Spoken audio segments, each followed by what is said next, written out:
32, um texto bastante conhecido, Evangelho que Lucas escreveu, capítulo 15. Nós vamos ler, queridos irmãos, do versículo 11 até o versículo de número 32, texto da palavra do Senhor, que nos conta sobre a conhecida parábola dos filhos perdidos. O texto que nos diz assim, a palavra do Senhor nos diz assim: Jesus continuou, certo homem tinha 2 filhos. O mais moço deles disse ao pai: Pai, quero que o Senhor me dê a parte dos bens que me cabe. E o pai repartiu os bens entre eles. Passados não muitos dias, o filho mais moço, ajuntando tudo que era seu, partiu para uma terra distante e lá desperdiçou todos os seus bens, vivendo de forma desenfreada. Depois de ter consumido tudo, sobreveio àquele país uma grande fome e ele começou a passar necessidade. Então foi pedir trabalho a um dos cidadãos daquela terra e este o mandou para os seus campos a fim de cuidar dos porcos. Ali ele desejava alimentar-se das alfarrobas que os porcos comiam, mas ninguém lhe dava nada. Então, caindo em si, disse: Quantos trabalhadores de meu pai têm pão com fartura, e eu aqui estou morrendo de fome. Vou me arrumar, voltar para o meu pai e lhe dizer: Pai, pequei contra Deus e diante do Senhor. Já não sou digno de ser chamado de seu filho, trate-me como um dos seus trabalhadores. E arrumando-se, foi para o seu pai. Vinha ele ainda longe, quando seu pai o avistou e, compadecido dele, correndo, o abraçou e beijou. E o filho lhe disse: Pai, pequei contra Deus e diante do Senhor. Já não sou digno de ser chamado seu filho. O pai, porém, disse aos servos: Tragam depressa a melhor roupa e vistam nele. Põem um anel no dedo dele e sandálias nos pés. Tragam e matem o bezerro gordo. Vamos comer e festejar, porque este meu filho estava morto e reviveu. Estava perdido e foi achado. E começaram a festejar. Ora, o filho mais velho estava no campo. Quando voltava, ao aproximar-se da casa, ouviu a música e as danças. Chamou um dos empregados e perguntou o que era aquilo. E ele informou: o seu irmão voltou, e por tê-lo recuperado com saúde, o seu pai mandou matar o bezerro gordo. O filho mais velho se indignou e não queria entrar.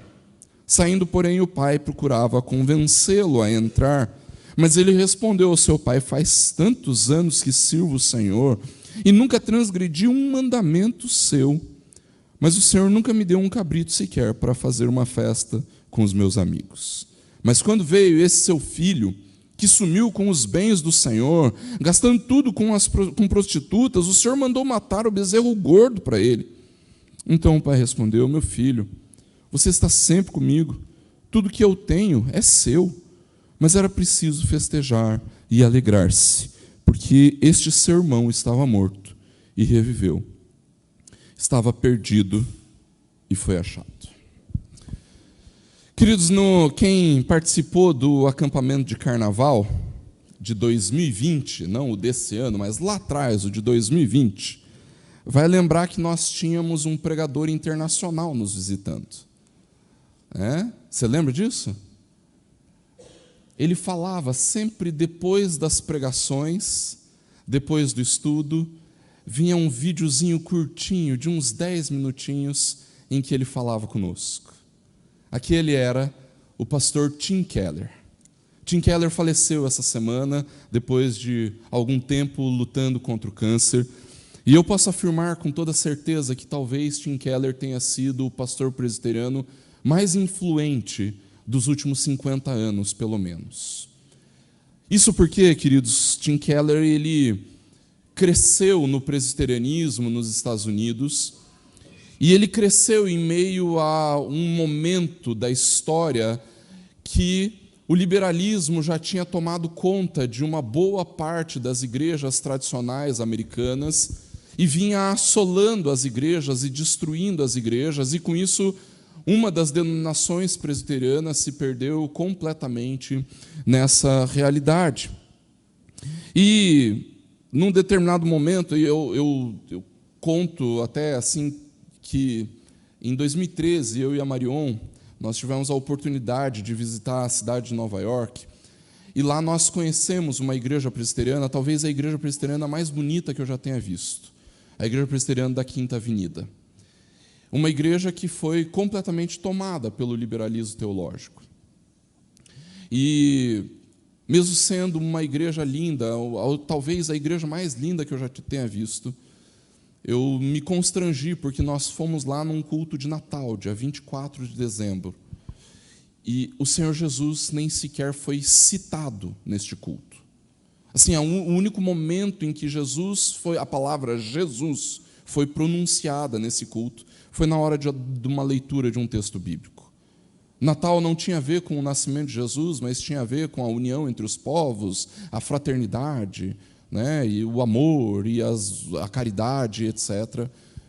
Mas Natal não era relacionado com Cristo. E Tim Keller foi chamado, no meio disso tudo, numa realidade em que todo o norte dos Estados Unidos, ou pelo menos boa parte do norte dos Estados Unidos, principalmente nas grandes cidades, o liberalismo agora era o que governava ou o que direcionava as grandes igrejas, e as igrejas conservadoras, tradicionalmente, não conseguiam florescer nessa realidade. E então, em 1989, uma outra denominação presbiteriana, a Igreja Presbiteriana da América, chamou Tim Keller e falou assim: nós queremos desafiar você a plantar uma igreja na cidade de Nova York, em 89. Hoje, a Redeemer, ou a Igreja Presbiteriana do Redentor, o Redeemer Presbyterian Church, já tem 5 igrejas só na cidade de Nova York, e todas elas com mais de 1.000 membros. Né? Em 89 ele começou isso. No entanto, queridos, o grande legado do pastor Tim Keller não tenham sido a estas igrejas, ou talvez nem possamos considerar elas como legado de Tim Keller.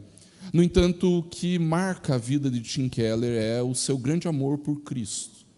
Um amor esse que ele manifestou até nas suas últimas falas, quando, no seu leito de morte, disse: eu não aguento mais, eu quero partir e quero estar com Jesus. Eu não vejo a hora para estar com o meu Jesus. E tudo isso, querido, se refletia nas suas mensagens, naquilo que ele pregava.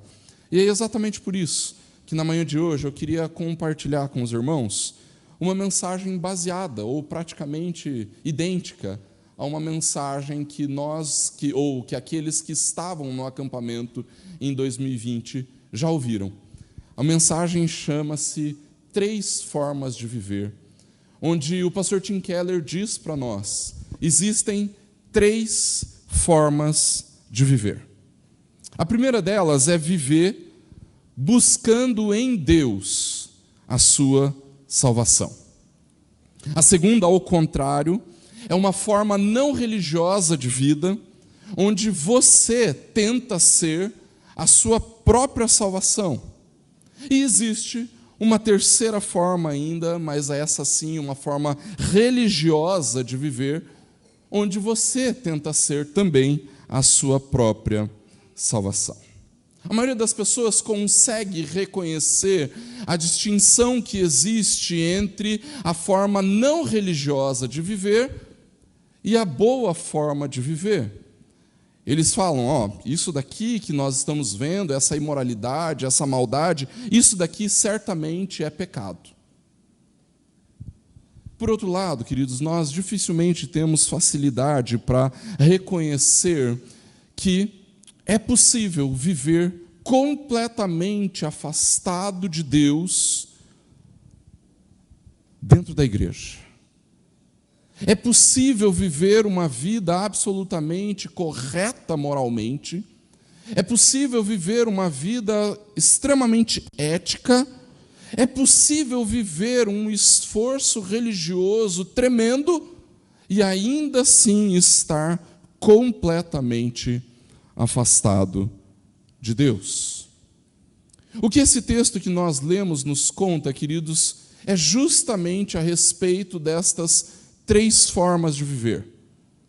A primeira delas, ela é claramente demonstrada na vida do filho mais novo, onde o filho mais novo olha para o pai e: pai, eu quero a parte que me cabe. Eu quero a minha parte da herança.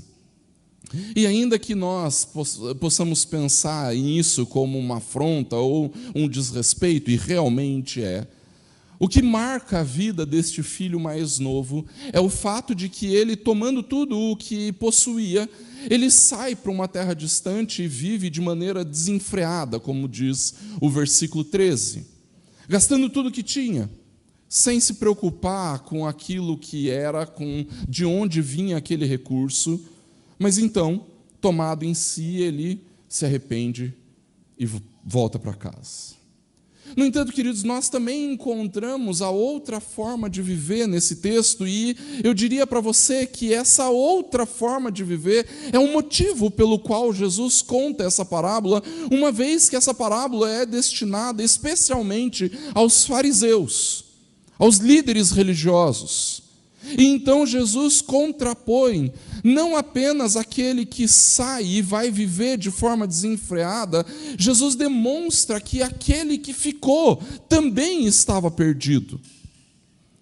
E a grande prova de que aquele que ficou também estava perdido é o fato de que ele não consegue se alegrar com a volta do filho.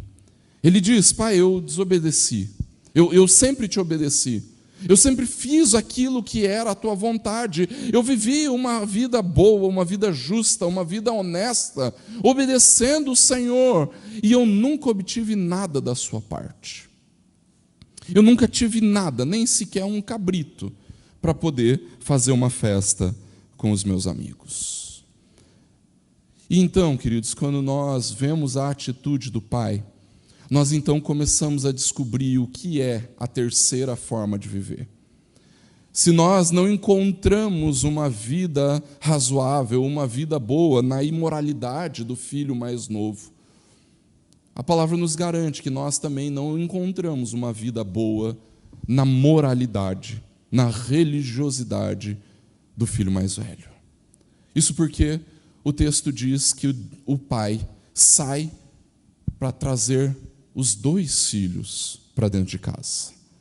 O primeiro, vindo da sua perdição, vindo da sua imoralidade, vindo da sua imundícia, o pai o recebe, o beija, o recebe de novo em casa. Mas também o filho mais velho, que vinha do trabalho, vinha do campo, vinha de obedecer às ordens do pai, ele também vai para fora para reconciliar o filho, para trazer o filho mais velho para dentro de casa. A grande diferença, queridos, que nós encontramos nesse texto entre o irmão mais novo e o irmão mais velho é que o irmão mais novo entra para casa e o irmão mais velho não. Perceba, o irmão mais velho, ele está completamente furioso contra o seu irmão mais novo. Ele odeia o seu irmão mais novo. E por que isso?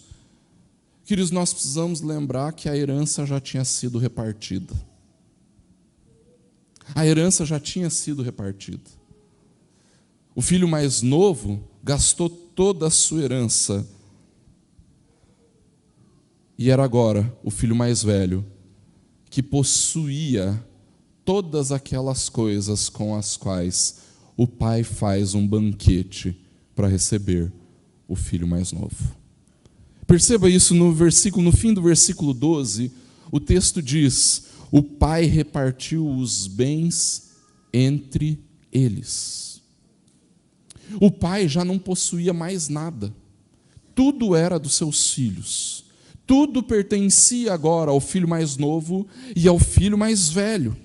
O pai, inclusive, fala isso, e nós, quando não atentamos para esse detalhe, nós achamos que o pai fala isso de maneira poética, né? Meu filho, tudo que eu tenho é seu.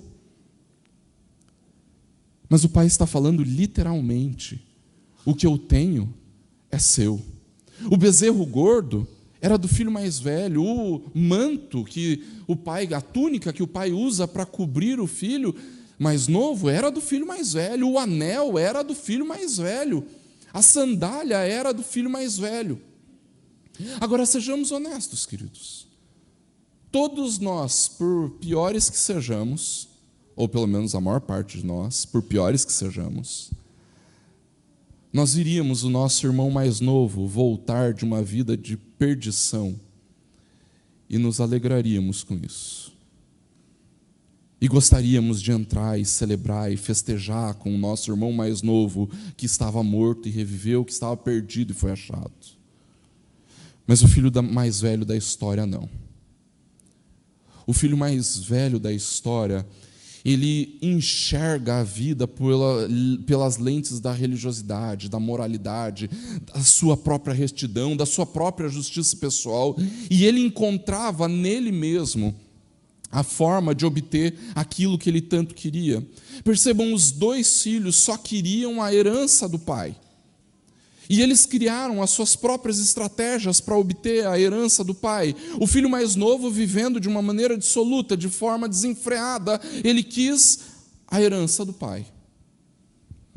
O filho mais velho, por outro lado, sendo extremamente obediente, reto, moral, fazendo tudo aquilo que o pai queria, ele não queria o pai. Ele queria as coisas do pai. Ele queria a riqueza do pai. E é por isso que ele fica tão indignado quando o filho mais novo volta e o pai usa as coisas que o filho mais velho tinha para receber, para festejar, para se alegrar com a chegada do irmão mais novo. A realidade, queridos, é que quando nós olhamos para essa história, nós temos a tendência de nos enxergarmos como o filho mais novo. Aquele que, caindo em si, volta para a casa do pai arrependido, e o pai o recebe. No entanto, queridos, nós precisamos alertar a nossa mente e o coração para sabermos que em muitas ocasiões nós somos mais parecidos com o filho mais velho do que com o filho mais novo. Afinal, poucos de nós viveram uma vida tão desenfreada, de forma tão desenfreada como viveu o filho mais novo. Poucos de nós desperdiçamos tudo o que tínhamos com prostitutas e com festas e com bebedeiras e etc., como o irmão mais velho diz que o filho mais novo fez. No entanto, a nossa vida talvez se pareça muito mais com a vida do filho mais velho, que sempre esteve perto do pai, que sempre esteve na casa do pai, fazendo tudo aquilo que o pai mandava, sem desobedecer sequer um mandamento. E mesmo assim, continuava única e exclusivamente interessado nas coisas do pai, e não no pai. Queridos, é possível viver uma vida absolutamente correta, e mesmo assim, estar completamente afastado de Deus. Quando nós olhamos para esse texto, o que nós encontramos é um péssimo irmão mais velho, que não está disposto a abrir mão das suas coisas para festejar, para celebrar a salvação, o resgate, a redenção do filho mais novo. No entanto, queridos, quando nós olhamos para esse texto e enxergamos a graça do pai em acolher o filho mais novo, nós temos que lembrar que essa graça foi direcionada ao filho mais novo. Mas aquela festa custou. Custou o novilho, o bezerro gordo, custou um anel, e agora custava a subsistência do filho naquela realidade. E custava para quem? Para o filho mais velho. O mau filho mais velho não consegue receber o seu irmão. Mas um bom filho mais velho, por causa daquilo que fez, recebe seus irmãos, os irmãos mais novos. Nós podemos celebrar, queridos, pelo fato de que nós temos um irmão mais velho que entregou tudo para resgatar seus irmãos mais novos. O Senhor Jesus fez exatamente aquilo que o filho mais velho não conseguia. Ele estava furioso, o filho mais velho, por ter que dar de si mesmo, das suas coisas, pelo resgate do filho mais novo. Enquanto isso, o nosso irmão mais velho, o Senhor Jesus, ele entrega tudo o que tem, a sua própria vida, justamente para que os filhos mais novos, eu e você, pudéssemos ser reconciliados. No entanto, queridos, fica para nós o alerta de que nós mesmos não devemos ser como o filho mais velho, uma vez que quem entra, se alegra e desfruta da presença do Pai, foi aquele que, vivendo uma vida dissoluta, se arrependeu e voltou para casa. Enquanto isso, o filho mais velho, não arrependido, permanece do lado de fora. Que o Senhor nos conceda graça e misericórdia para recebermos aquilo que o nosso irmão mais velho fez, o bom irmão mais velho fez, crermos nele, amá-lo, e então, queridos, assim, podermos desfrutar da presença graciosa do Pai. Hoje, queridos, nós celebramos terceiro domingo do mês,